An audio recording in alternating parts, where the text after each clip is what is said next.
ಸ್ನೇಹಿತರೆ, ಮೀಡಿಯಾ ಮಾಸ್ಟರ್ಸ್ಗೆ ಸ್ವಾಗತ ಸುಸ್ವಾಗತ.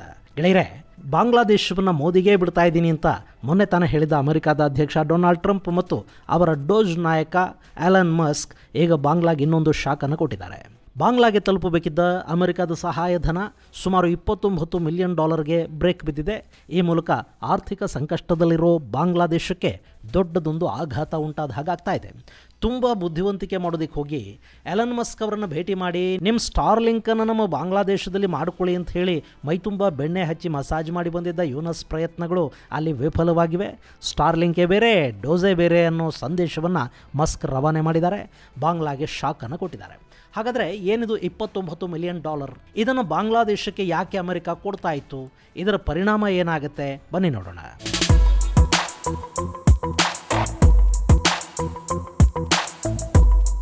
ಗೆಳೆಯರೆ, ಬಾಂಗ್ಲಾದೇಶದಲ್ಲಿ ಅಮೆರಿಕದ ಡೀಪ್ ಸ್ಟೇಟ್ ಸರ್ಕಾರವನ್ನು ಕೆಡವಿತು. ಅಲ್ಲಿಗೆ ಮೊಹಮ್ಮದ್ ಯೂನಸ್ ಅನ್ನೋ ಹಂಗಾಮಿಯೊಬ್ಬನನ್ನು ಕರ್ಕೊಂಡು ಹೋಗಿ ಕೂಡಿಸ್ತು. ಇದೆಲ್ಲವನ್ನು ಮಾಡಿದ್ದು ಜಾರ್ಜ್ ಸರೋಸ್ ಹಾಗೂ ಕ್ಲಿಂಟನ್ ಫೌಂಡೇಶನ್ ಅನ್ನೋದು ಎಲ್ಲರಿಗೂ ಗೊತ್ತಿರೋ ವಿಷಯನೇ. ಹಾಗೆ ಯಾವುದೇ ನಾಯಕನನ್ನು ಒಂದು ದೇಶದ ಗದ್ದುಗೆಯ ಮೇಲೆ ಸುಮ್ಮನೆ ಕೂಡಿಸೋದಕ್ಕೆ ಸಾಧ್ಯ ಆಗೋದಿಲ್ಲ. ಒಂದು ಸರ್ಕಾರ ಬಿದ್ದು ಮತ್ತೊಂದು ಹಂಗಾಮಿ ಸರ್ಕಾರ ಬಂದಾಗ ಜನರ ನಿರೀಕ್ಷೆಗಳು ತುಂಬಾ ಇರುತ್ತವೆ. ಅವುಗಳನ್ನು ಈಡೇರಿಸಬೇಕು ಅಂದರೆ ಹಣ ಬೇಕು. ಅದಕ್ಕೆ ಬೇಕಾದ ಹಣಕಾಸಿನ ನೆರವನ್ನು ಕೂಡ ಅಮೆರಿಕ ಕೊಡೋದಕ್ಕೆ ಸಿದ್ಧವಾಗಿತ್ತು. ಓಪನ್ ಸೊಸೈಟಿ, ಕ್ಲಿಂಟನ್ ಫೌಂಡೇಶನ್ಗಳ ಜೊತೆಗೆ ಅಮೆರಿಕದ ಬಿಡನ್ ನೇತೃತ್ವದ ಡೆಮೊಕ್ರೆಟಿಕ್ ಸರ್ಕಾರ ಕೂಡ ಉದಾರವಾಗಿ ಬಾಂಗ್ಲಾದೇಶಕ್ಕೆ ಅನುದಾನಗಳನ್ನು ಘೋಷಣೆ ಮಾಡಿತು. ಗೆಳೆಯರೆ, ಬಾಂಗ್ಲಾದೇಶಕ್ಕೆ ಅಮೆರಿಕ ಕೊಡೋದಾಗಿ ಹೇಳಿದ್ದು $954 ಮಿಲಿಯನ್ ಅನುದಾನ. ಆ ಪೈಕಿ ಇಲ್ಲಿವರೆಗೆ ಸುಮಾರು $425 ಮಿಲಿಯನ್ ಬಾಂಗ್ಲಾದೇಶವನ್ನು ತಲುಪಿದೆ. ಇನ್ನುಳಿದ $529 ಮಿಲಿಯನ್ ಹೋಗಬೇಕಿತ್ತು. ಅಷ್ಟರಲ್ಲಿ ಅಮೆರಿಕದಲ್ಲಿ ಸರ್ಕಾರ ಬದಲಾಯಿತು. ಇನ್ನು ಮುಂದೆ ನಾವು ಯಾವ ದೇಶಕ್ಕೂ ಯಾವ ಅನುದಾನವನ್ನು ಕೊಡೋದಿಲ್ಲ ಅಂತ ಡೊನಾಲ್ಡ್ ಟ್ರಂಪ್ ಹೇಳಿದರು. ಅಮೆರಿಕದ ಖರ್ಚು ವೆಚ್ಚಗಳನ್ನು ಕಡಿಮೆ ಮಾಡೋದಕ್ಕೆ ಮತ್ತು ಅಲ್ಲಿನ ಸರ್ಕಾರಿ ಇಲಾಖೆಗಳ ಕಾರ್ಯವೈಖರಿಗೆ ಚುರುಕು ಮುಟ್ಟಿಸೋದಕ್ಕೆ Trump department of government efficiency ಅನ್ನೋ ಒಂದು ವಿಭಾಗವನ್ನೇ ತೆರೆದರು. ಅದಕ್ಕೆ ಎಲನ್ ಮಸ್ಕ್ ಈಗ ಅಧಿನಾಯಕರಾಗಿದ್ದಾರೆ. ಅವರೀಗ ಅಮೆರಿಕ ಸರ್ಕಾರದ ಖರ್ಚು ವೆಚ್ಚಗಳನ್ನು ಕಡಿಮೆ ಮಾಡೋ ಕಡೆಗೆ ಗಮನವನ್ನು ಕೊಡ್ತಾ ಇದ್ದಾರೆ. ಗೆಳೆಯರೆ, ಅಮೆರಿಕದಲ್ಲಿ 10,000 ಮಂದಿಯನ್ನು ಸರ್ಕಾರಿ ಕೆಲಸದಿಂದ ಬಿಡುಗಡೆಗೊಳಿಸಿದ್ದಾರೆ. ಅದಕ್ಕೆ ಅವರು ಕೊಟ್ಟಿರೋ ಕಾರಣ, ಇವರು ಹೆಚ್ಚುವರಿ ನೌಕರರಾಗಿದ್ದರು. ಅಂದರೆ ಅಗತ್ಯಕ್ಕಿಂತ ಹೆಚ್ಚಿನ ನೌಕರರು ಆ ಇಲಾಖೆಗಳಲ್ಲಿದ್ದರು. ಹೀಗಾಗಿ ಅವರನ್ನು ಮನೆಗೆ ಕಳುಹಿಸಲಾಗುತ್ತಾ ಇದೆ ಅನ್ನೋದು. ಈ ಕ್ಲೀನಿಂಗ್ ಪ್ರೋಸೆಸ್ ಶುರುವಾದ ನಂತರ ಸುಮಾರು 75,000 ಮಂದಿ ಉದ್ಯೋಗಿಗಳು ತಾವಾಗಿ ಸ್ವಯಂ ನಿವೃತ್ತಿಯನ್ನು ಪಡ್ಕೊಳ್ಳೋದಕ್ಕೆ ಮುಂದಾಗ್ತಾ ಇದ್ದಾರಂತೆ. ಇದು ಅಮೆರಿಕ ಸರ್ಕಾರದ ಮೇಲಿನ ಆರ್ಥಿಕ ಒತ್ತಡವನ್ನು ಕಡಿಮೆ ಮಾಡೋದು ಅಷ್ಟೇ ಅಲ್ಲ, ಅನಗತ್ಯ ಸಿಬ್ಬಂದಿ ಇಲ್ಲ ಅಂದರೆ ರೆಡ್ ಟೇಪಿಸಮ್ ಕೂಡ ಕಡಿಮೆಯಾಗಿ ಆಡಳಿತಕ್ಕೆ ಚುರುಕು ಹಾಗೂ ವೇಗ ಸಿಗುತ್ತೆ ಅಂತ ಹೇಳ್ತಾ ಇದ್ದಾರೆ. ಏನಾಗುತ್ತೆ ಅನ್ನೋದು ಮುಂದೆ ಗೊತ್ತಾಗುತ್ತೆ. ಇನ್ನು ನಿಮಗೆ ನೆನಪಿದೆಯೋ ಇಲ್ವೋ, ಭಾರತದಲ್ಲಿ ನರೇಂದ್ರ ಮೋದಿ ಅವರ ಸರ್ಕಾರ ಕೂಡ ಆರಂಭದ ದಿನಗಳಲ್ಲಿ ಕೆಲಸ ಮಾಡದ, ಕಾರ್ಯದಕ್ಷತೆಯನ್ನು ಸಾಬೀತು ಮಾಡದ ಸರ್ಕಾರಿ ನೌಕರನ, ಅದರಲ್ಲೂ ಈ IAS IPS ಬಾಬುಗಳನ್ನು ಮನೆಗೆ ಕಳುಹಿಸ್ತೀವಿ ಅಂತ ಹೇಳ್ತು. ಒಂದಷ್ಟು ವರ್ಷ ಕೆಲವರನ್ನು ನೌಕರಿಯಿಂದ ಬಿಡಿಸಿ ಮನೆಗೆ ಕಳುಹಿಸಿದ ಸುದ್ದಿಯೂ ಆಯಿತು. ಆದರೆ ಆ ನಂತರ ಅದು ಏನಾಯಿತು, ಎಲ್ಲಿವರೆಗೂ ಬಂತು ಗೊತ್ತಿಲ್ಲ. ಯಾಕೆಂದರೆ ಇವತ್ತು ನಮ್ಮ ಸರ್ಕಾರಿ ಕಚೇರಿಗಳಲ್ಲಿ ಹುದ್ದೆಗಳು ಖಾಲಿ ಇವೆ. ಹಾಗೆ ಕೆಲಸನೇ ಮಾಡದೆ ಕಾಲ ಕಳೀತಿರೋ ಸಿಬ್ಬಂದಿ ಕೂಡ ವಿಪರೀತ ಪ್ರಮಾಣದಲ್ಲಿ ತುಂಬಿಕೊಂಡಿದ್ದಾರೆ. ಅವರನ್ನು ಫಿಲ್ಟರ್ ಮಾಡೋದಕ್ಕೆ ಸರ್ಕಾರ ಮುಂದಾಗದೇ ಇದ್ದರೆ ಸರ್ಕಾರಿ ಇಲಾಖೆಗಳ ಕಾರ್ಯದಕ್ಷತೆ ಕಡಿಮೆ ಆಗುತ್ತೆ.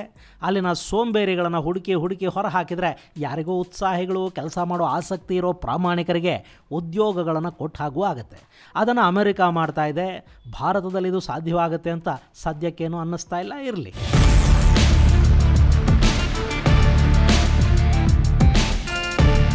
ಇನ್ನು ಈಗ ಅಮೆರಿಕದ ಅನುದಾನಗಳ ವಿಷಯಕ್ಕೆ ನಾವು ಬರೋದಾದರೆ, ಅಲ್ಲಿ ಹಣ ಉಳಿಸೋದಕ್ಕೆ ಸರ್ಕಾರಿ ನೌಕರರ ಸಂಖ್ಯೆಯನ್ನೇ ಅವರು ಕಡಿಮೆ ಮಾಡ್ತಿದ್ದಾರೆ ಅಂದ ಮೇಲೆ ಅಮೆರಿಕದ ಹಣವನ್ನು ಬೇರೆ ದೇಶಗಳಿಗೆ ಹಾಗೆ ಪುಗ್ಸೆಟ್ಟೆ ಕೈ ಎತ್ತಿ ಕೊಟ್ಟು ಬಿಡ್ತಾರಾ?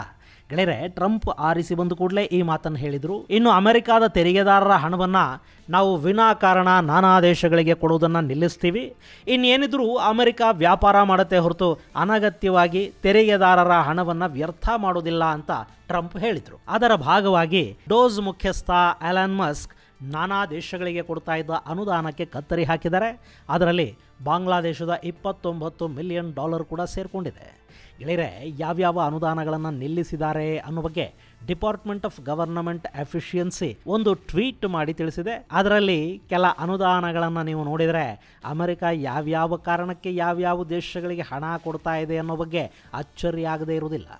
ಇಲ್ಲಿ ಬಯೋಡೈವರ್ಸಿಟಿ ಕನ್ಸರ್ವೇಷನ್ಗಾಗಿ ನೇಪಾಳಕ್ಕೆ $39 ಮಿಲಿಯನ್ ಅನುದಾನವನ್ನು ಕೊಡ್ತಾ ಇತ್ತು. ಇನ್ನು ಮುಂದೆ ಅದನ್ನು ಕೊಡೋದಿಲ್ಲ.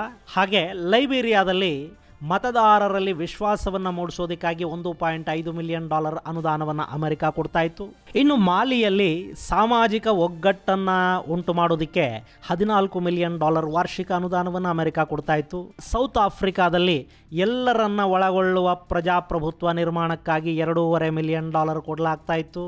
ಏಷ್ಯಾದಲ್ಲಿ ಶೈಕ್ಷಣಿಕ ಕಾರ್ಯಕ್ರಮಗಳಿಗಾಗಿ $47 ಮಿಲಿಯನ್ ಹಣವನ್ನು ಕೊಡಲಾಗ್ತಾ ಇತ್ತು. ಹಾಗೆ ಮೊಜಾಂಬಿಕ್ಕಲ್ಲಿ ಆರೋಗ್ಯಕರ ಸುನ್ನತಿ ಮಾಡಿಸ್ಕೊಳ್ಳೋದಕ್ಕಾಗಿ $10 ಮಿಲಿಯನ್ ಹಣವನ್ನು ಅಮೆರಿಕ ಕೊಡ್ತಾ ಇತ್ತು. ಇನ್ನು ಬಾಂಗ್ಲಾದೇಶಕ್ಕೆ $29 ಮಿಲಿಯನ್ ಹಣವನ್ನು ಅಲ್ಲಿನ ಪೊಲಿಟಿಕಲ್ ಲ್ಯಾಂಡ್ಸ್ಕೇಪನ್ನು ಬಲಪಡಿಸೋದಕ್ಕಾಗಿ ಅಮೆರಿಕ ಕೊಡ್ತಾ ಇತ್ತು. ಹಾಗೆ ಭಾರತಕ್ಕೆ ಕೂಡ ಅಮೆರಿಕ ಕೊಡ್ತಾ ಇದ್ದ $21 ಮಿಲಿಯನ್ ಅನುದಾನ ನಿಂತು ಹೋಗ್ತಾ ಇದೆ. ಇದನ್ನು ಭಾರತದಲ್ಲಿ ಚುನಾವಣೆಗಳಲ್ಲಿ ಮತದಾರರ ಭಾಗವಹಿಸುವಿಕೆಯನ್ನು ಪ್ರೋತ್ಸಾಹಿಸೋದಕ್ಕೆ ಖರ್ಚು ಮಾಡ್ತಾ ಇದ್ರಂತೆ. ಈ ಹಣವನ್ನು ಅಮೆರಿಕ ಭಾರತದ ಸರ್ಕಾರಕ್ಕೇನೂ ಕೊಡ್ತಾ ಇರಲಿಲ್ಲ, ಇದನ್ನು NGOಗಳ ಮೂಲಕ ಖರ್ಚು ಮಾಡಿಸ್ತಾ ಇತ್ತು. ಇಲ್ಲಿ ಚುನಾವಣೆಯಲ್ಲಿ ಮತದಾರರು ಭಾಗವಹಿಸೋದನ್ನು ಪ್ರೋತ್ಸಾಹಿಸೋದು ಅಂದರೆ ಏನು? ಭಾರತದ ಚುನಾವಣೆಯಲ್ಲಿ ಮತದಾರರನ್ನು ಅಮೆರಿಕ ಯಾಕೆ ಪ್ರೋತ್ಸಾಹಿಸಬೇಕು? ಇದು ಚುನಾವಣೆಯಲ್ಲಿ ಸಾರ್ವಜನಿಕರ ಭಾಗಿದಾರಿಕೆಗ ಅಥವಾ ಯಾವ ಪಕ್ಷಕ್ಕೆ ಜನ ಮತ ಹಾಕಬೇಕು, ಯಾರನ್ನು ಗೆಲ್ಲಿಸಬೇಕು, ಯಾರನ್ನು ಸೋಲಿಸಬೇಕು ಅನ್ನೋದನ್ನು ನಿರ್ಧಾರ ಮಾಡೋದಿಕ್ಕ? ಯಾರ ಮೇಲೆ ಅಮೆರಿಕಾಗೆ ಪ್ರೀತಿ ಇಲ್ವೋ ಅಂಥವರ ವಿರುದ್ಧ ನೆಗೆಟಿವ್ ಪ್ರೊಪಗಂಡಾಗಳನ್ನು ಸೃಷ್ಟಿ ಮಾಡಿ ಅಮೆರಿಕಾದ ಕೈಗೊಂಬೆಗಳನ್ನು ತಂದು ಕೂಡಿಸೋದಕ್ಕೆ ಅಮೆರಿಕ ಈ ಹಣವನ್ನು ಖರ್ಚು ಮಾಡ್ತಾ ಇತ್ತಾ? ಯಾಕೆಂದರೆ ಈ ಹಿಂದೆ ಅಮೆರಿಕದ ಸಂಸದರೊಬ್ಬರು ಅಮೆರಿಕ ಅನುದಾನಗಳ ಮೂಲಕ ಭಾರತದಲ್ಲಿ ಚುನಾವಣೆಗಳ ಮೇಲೆ ಪ್ರಭಾವ ಬೀರುವ ಕೆಲಸವನ್ನು ಮಾಡ್ತಾ ಇದೆ ಅಂತ ಹೇಳಿದರು.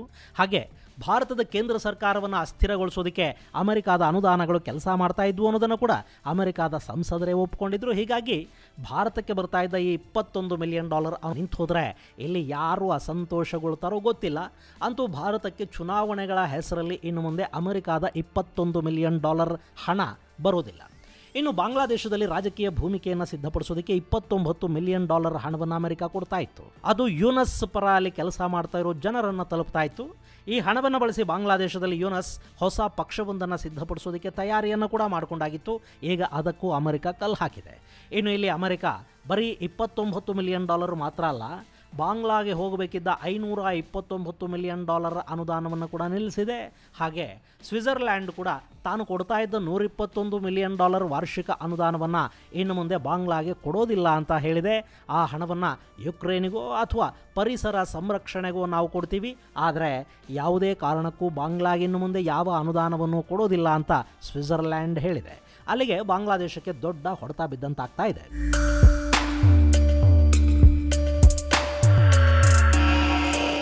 ಇನ್ನು ಬಾಂಗ್ಲಾದ ಹಂಗಾಮಿ ಯೂನಸ್ ಇದನ್ನಲ್ಲ, ಆತ ದಡ್ಡ ಏನಲ್ಲ.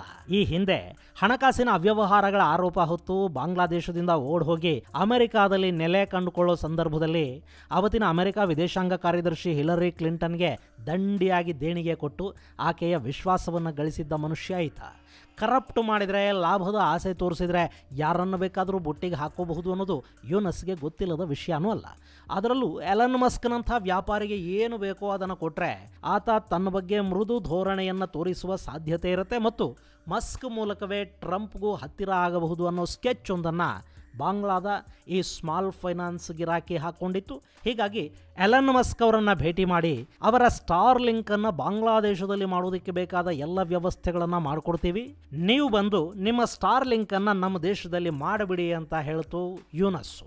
ಆದರೆ ಮಸ್ಕ್ ಮಾತ್ರ ಯಥಾ ಪ್ರಕಾರ ಮುಸಿ ನಗುವಿನೊಂದಿಗೆ ಯೂನಸ್ಗೆ ಓಕೆ ಹೇಳಿ ಕಳುಹಿಸಿದ್ರು. ಆದರೆ ಇದಾದ ಒಂದೇ ದಿನದಲ್ಲಿ ಎಲನ್ ಮಸ್ಕ್ ಬಾಂಗ್ಲಾದೇಶದ ಅನುದಾನಕ್ಕೆ ಕತ್ತರಿಯನ್ನು ಹಾಕಿದ್ದಾರೆ. ಗೆಳೆಯರೆ, ಎಲನ್ ಮಸ್ಕ್ ಅವರ ಸ್ಟಾರ್ ಲಿಂಕ್ ಇದೆ ನೋಡಿ, ಅದು ಸ್ಯಾಟಲೈಟ್ ಮೂಲಕ ಇಂಟರ್ನೆಟ್ ಒದಗಿಸಿಕೊಡೋ ಸಂಸ್ಥೆ. ಈ ಸ್ಟಾರ್ ಲಿಂಕನ್ನು ಭಾರತಕ್ಕೆ ಪರಿಚಯಿಸಬೇಕು ಅಂತ ಮಸ್ಕ್ ಪ್ರಯತ್ನ ಮಾಡ್ತಾ ಇದ್ದಾರೆ. ಆದರೆ ಇಲ್ಲಿ ರಿಲಯನ್ಸ್ ಸೇರಿದಂತೆ ಒಂದಷ್ಟು ಸಂಸ್ಥೆಗಳು ದೂರವಾಣಿ ಹಾಗೂ ಇಂಟರ್ನೆಟ್ ಸೇವೆಯನ್ನು ಒದಗಿಸ್ತಾ ಇವೆ. ಆದರೂ ಭಾರತದಲ್ಲಿ ಇನ್ನೂ 40% ಭಾಗಕ್ಕೆ ಇಂಟರ್ನೆಟ್ ಸೇವೆ ಸಿಗ್ತಿಲ್ಲ ಅನ್ನೋ ಮಾತಿದೆ. ನಮ್ಮ ಗ್ರಾಮೀಣ ಭಾಗದಲ್ಲಿ ಇವತ್ತಿಗೂ ಮೊಬೈಲ್ ನೆಟ್ವರ್ಕ್ ಕೂಡ ಸರಿಯಾಗಿ ಸಿಗದ ಹಳ್ಳಿಗಳು ಸಾಕಷ್ಟಿವೆ. ಅಲ್ಲಿ ಇಂಟರ್ನೆಟ್ ಅನ್ನೋದು ಗಗನ ಕುಸುಮಾನೆ. ಹೀಗಾಗಿ ಮೊನ್ನೆ ತಾನೇ ಸರ್ಕಾರಿ ಸ್ವಾಮ್ಯದ ಟವರ್ಗಳನ್ನು ಬಳಸಿಕೊಂಡು ಯಾವುದೇ ಮೊಬೈಲ್ ಸಂಸ್ಥೆ ಭಾರತದ ಎಲ್ಲ ಗ್ರಾಮೀಣ ಭಾಗಗಳಿಗೂ ನೆಟ್ವರ್ಕ್ ಸಿಗೋ ಥರ ಮಾಡಿಕೊಳ್ಳೋ ಹಾಗೆ ಸರ್ಕಾರ ಒಂದು ವ್ಯವಸ್ಥೆಯನ್ನು ರೂಪಿಸಿದೆ. ಹೀಗಿರುವಾಗ ನಮಗೆ ನೇರವಾಗಿ ಸ್ಯಾಟಲೈಟ್ ಮೂಲಕ ಇಂಟರ್ನೆಟ್ ಸಿಕ್ಕಿಬಿಟ್ರೆ ಟವರ್ಗಳ ರಗಳೆ ಹೆಚ್ಚಾಗಿರೋದಿಲ್ಲ. ಆದರೆ ಇದು ಭಾರತೀಯರಿಗೆ ತುಂಬಾ ಕಾಸ್ಟ್ಲಿ ಆಗುತ್ತೆ ಅನ್ನೋ ಮಾತುಗಳು ಕೂಡ ಇವೆ. ಇವತ್ತು ಜಗತ್ತಲ್ಲಿ ಅತಿ ಕಡಿಮೆ ಬೆಲೆಗೆ ಇಂಟರ್ನೆಟ್ ಸಿಗ್ತಾ ಇರೋದು ಭಾರತದಲ್ಲೇ. ಹೀಗಾಗಿನೇ ನಮ್ಮಲ್ಲಿ ಡಿಜಿಟಲ್ ಕ್ರಾಂತಿ ಸಾಧ್ಯವಾಗಿದೆ. ರಸ್ತೆ ಬದಿಯ ಸಣ್ಣ ವರ್ತಕ ಕೂಡ ಡಿಜಿಟಲ್ ಟ್ರಾನ್ಸಾಕ್ಷನ್ ಮಾಡೋದಕ್ಕೆ ಸಾಧ್ಯವಾಗ್ತಾ ಇರೋದು ನಮ್ಮಲ್ಲಿ ಇಂಟರ್ನೆಟ್ನ ಬೆಲೆ ತುಂಬ ಕಡಿಮೆ ಅನ್ನೋ ಕಾರಣಕ್ಕೆ. ಆದರೆ ಎಲನ್ ಮಸ್ಕ್ ಕೂಡ ಸ್ಟಾರ್ಲಿಂಕ್ ಭಾರತೀಯರಿಗೆ ದುಬಾರಿ ಅನ್ನಿಸೋ ಸಾಧ್ಯತೆ ಇದೆ ಅಂತ ಹೇಳ್ತಾ ಇದ್ದಾರೆ. ಅಫ್ಕೋರ್ಸ್ ಬಳಕೆದಾರರು ಹೆಚ್ಚಾದರೆ ಬೆಲೆ ಕಡಿಮೆ ಆಗಲೂಬಹುದು. ಆದರೆ ಬಾಂಗ್ಲಾದೇಶದ ಆ್ಯಂಗಲಲ್ಲಿ ನಾವು ಯೋಚನೆ ಮಾಡಿ ನೋಡಿದರೆ ಅಲ್ಲಿನ ಜನಕ್ಕೆ ಹೆಚ್ಚು ಹಣ ಕೊಟ್ಟು ಸ್ಟಾರ್ಲಿಂಕ್ ಕನೆಕ್ಷನ್ ತಗೊಳ್ಳೋದಕ್ಕೆ ಸಾಧ್ಯ ಆಗುತ್ತಾ? ಆಗುತ್ತೋ ಬಿಡುತ್ತೋ, ನೀವು ಬೇಕಿದ್ರೆ ನಮ್ಮ ದೇಶಕ್ಕೆ ಬಂದು ಟ್ರೈ ಮಾಡ್ಕೊಳ್ಳಿ ಅಂತ ಯೂನಸ್ ಎಲನ್ ಮಸ್ಕ್ಗೆ ಹೇಳ್ತಾ ಇದೆ. ಮಾಡ್ಕೊಳ್ಳೋದಕ್ಕೆ ಗ್ರಾಹಕರು ಬೇಕಲ್ವೇ, ಹಣ ಕೊಟ್ಟು ಖರೀದಿ ಮಾಡೋ ಗ್ರಾಹಕರು. ಇದು ಎಲನ್ ಮಸ್ಕ್ಗೆ ಗೊತ್ತಿಲ್ಲದ ವಿಷಯ ಏನಲ್ಲ. ಹೀಗಾಗಿ ಯೂನಸ್ ಆಫರ್ ಬಗ್ಗೆ ಆತ ಹೆಚ್ಚು ತಲೆ ಕೆಡಿಸ್ಕೊಂಡಂತಿಲ್ಲ. ಇನ್ನು ಸ್ಟಾರ್ಲಿಂಕ್ ಅನ್ನೋದು ಮಸ್ಕ್ ಅವರ ವ್ಯಾಪಾರ, ಡೋಸ್ ಅನ್ನೋದು ಅಮೆರಿಕ ಸರ್ಕಾರದ ಕೆಲಸ. ಹೀಗಾಗಿ ಎರಡನ್ನೂ ಒಂದು ಮಾಡೋದಕ್ಕೆ ಹೇಗೆ ಸಾಧ್ಯ? ಸೊ ಬಾಂಗ್ಲಾದೇಶದ ಅನುದಾನಕ್ಕೆ ಕತ್ತರಿ ಅಂತೂ ಬಿದ್ದಿದೆ. 4 ದಿನಗಳ ಹಿಂದೆ ನೀವು ಹೀಗೆಲ್ಲ ಮಾಡಿದರೆ ನಮಗೆ ಕಷ್ಟ ಆಗುತ್ತೆ, ಯಾಕೆ ಅನುದಾನ ನಿಲ್ಲಿಸ್ತಾ ಇದ್ದೀರಿ, ದಯವಿಟ್ಟು ಅಂಥ ನಿರ್ಧಾರಗಳನ್ನು ತಗೋಬೇಡಿ ನಿಮ್ಮ ದಮ್ಮಯ್ಯ ಅಂತ ಕೇಳ್ಕೊಂಡಿದ್ದ ಯೂನಸ್ ಮಾತನ್ನ ಅಮೆರಿಕ ಸೀರಿಯಸ್ ಆಗಿ ತಗೊಳ್ಳೋದಕ್ಕೆ ಹೋಗಿಲ್ಲ. ಒಟ್ಟಾರೆ ಅನುದಾನಕ್ಕಂತೂ ಕತ್ತರಿ ಬಿದ್ದಿದೆ. ಇನ್ನು ಮುಂದೆ ಬಾಂಗ್ಲಾದೇಶಕ್ಕೆ ವಿದೇಶಿ ಹಣ ಬರೋದು ಕಡಿಮೆ ಆಗುತ್ತೆ. ಅಲ್ಲಿನ್ನೂ ಸಾಕಷ್ಟು ಮಜಾ ಕೂಡ ಇರುತ್ತೆ, ನಾವು ನೋಡ್ತಾ ಇರಬೇಕು ಅಷ್ಟೇ. ಇದು ಗೆಳೆಯರೆ ಬಾಂಗ್ಲಾಗೆ ಅಮೆರಿಕ ಕೊಟ್ಟ ಅನುದಾನದ ಶಾಕ್ ಕುರಿತಾದ ಒಂದಷ್ಟು ಮಾಹಿತಿ. ಮುಂದಿನ ಸಂಚಿಕೆಯಲ್ಲಿ ಮತ್ತಷ್ಟು ವಿಶೇಷಗಳ ಜೊತೆ ಮತ್ತೆ ಭೇಟಿಯಾಗೋಣ. ಅಲ್ಲಿವರೆಗೆ ಜೈ ಹಿಂದ್, ಜೈ ಕರ್ನಾಟಕ.